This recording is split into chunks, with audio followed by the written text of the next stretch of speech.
Good morning, good afternoon. It's your man Earl, episode 325. It's Tuesday morning, November 21st. And guess what, y'all? Getting ready for Turkey Day.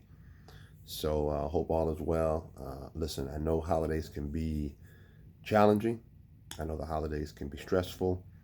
And once again, as we approach Thanksgiving and Christmas, I just want you to be aware that I understand.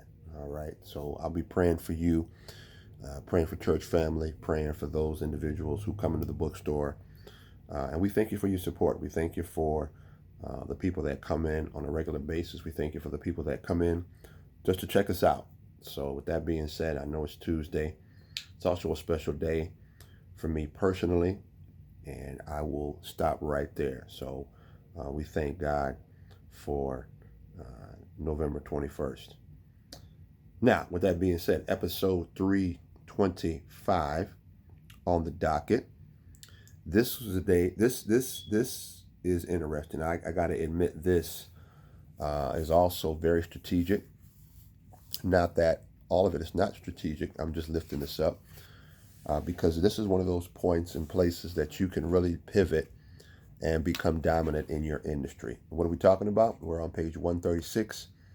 Principle number 9 is use creativity to differentiate and dominate.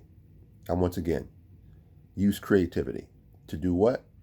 To differentiate your product or service and to dominate your industry. Why do I say industry? Because you got to get your eyeballs off the competition. Yes, they exist. Yes, they're there. There's multiple barbers, there's multiple clothing lines, there's multiple stylists, there's multiple cosmetologists. Listen, there's multiple shoe stores. We understand that. But you cannot spend your time trying to dominate your competition. You need to spend time trying to dominate the industry. And how do you do that? By utilizing your own creativity. Okay? Where does creativity come from? Comes from you. All right. And if you're not a creative person, here's the beautiful part. You can learn it.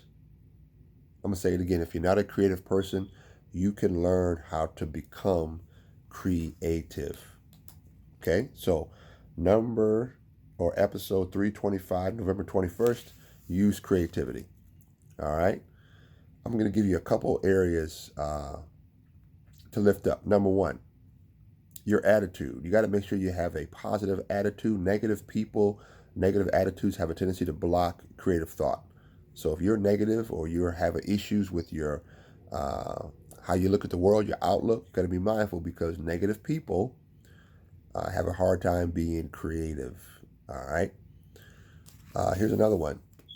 Get in the habit of observing your customer base. And if you don't have a customer base yet, get in the habit of observing your industry.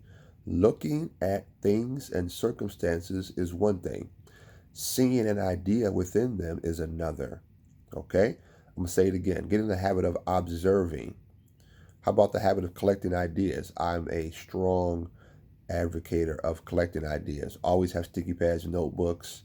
I'm always taking down ideas, taking down things that I observe. All right? Here's another one. Get around creative people. Get around creative people. All right. Now that may stretch you, and that's good because you need to be stretched to become creative. All right. How about a creative environment? All right. How about a creative environment? Go by the paint shop. I'm going to say it again. Go by the paint shop. All right. If you live in a city or town where they have paint and play or if you have a son or daughter, take your kid to the paint store. Take your kid to the modeling shop. Take your kid to a place where creativity is what they sell. Painting, artists, music. You got to be around people and environments that are creative. Here's a tough one. You got to be able to risk failure. All right. Here's an old expression that holds true today.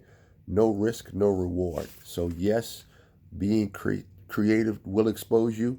It's a risk reward. All right. Here are 3 areas that you could change right now to become more creative. Your opening sales call. Okay. Instead of asking about who's their vendor or asking about where they get their hair done. How about you ask them a question about how they feel about something, or ask a question how they see something, or how often do they get their hair washed. Sounds strange, but it's you'd be amazed how many people don't wash their hair. Okay, you'd be amazed. How about hey, if you're an automotive salesman, instead of asking about a new car, ask them about where they get their car serviced at. These are questions. Are they happy with their mechanic? These are all questions that you can get people talking about the product that you sell. People say, "Earl, that sounds strange." The point is to become creative, okay? And when you're creative, you're going to sound a little different, all right? Every now and then, flip up your imaging, flip up your branding, flip up your business card. Uh, these are areas that you can really become creative without it permanently changing you. Because remember, you're the brand. Who you are is the brand. But your creativity alters the perception of you in a space and time so people can take notice of you. All right? I'm trying to think something else. Yeah, that's it. Lock, stop, shop. Be creative. All right? Stop trying to dominate your competition, dominate the industry by being creative. Use your business card, use a voicemail, use creative questioning. Yesterday we talked about using humor. Be creative. All right? You can use creativity to your advantage. God bless you. God keep you. Episode 325, November 21st. It's Tuesday. Definitely a blessed day. And that individual knows who and why it is. God bless you. God keep you. Peace.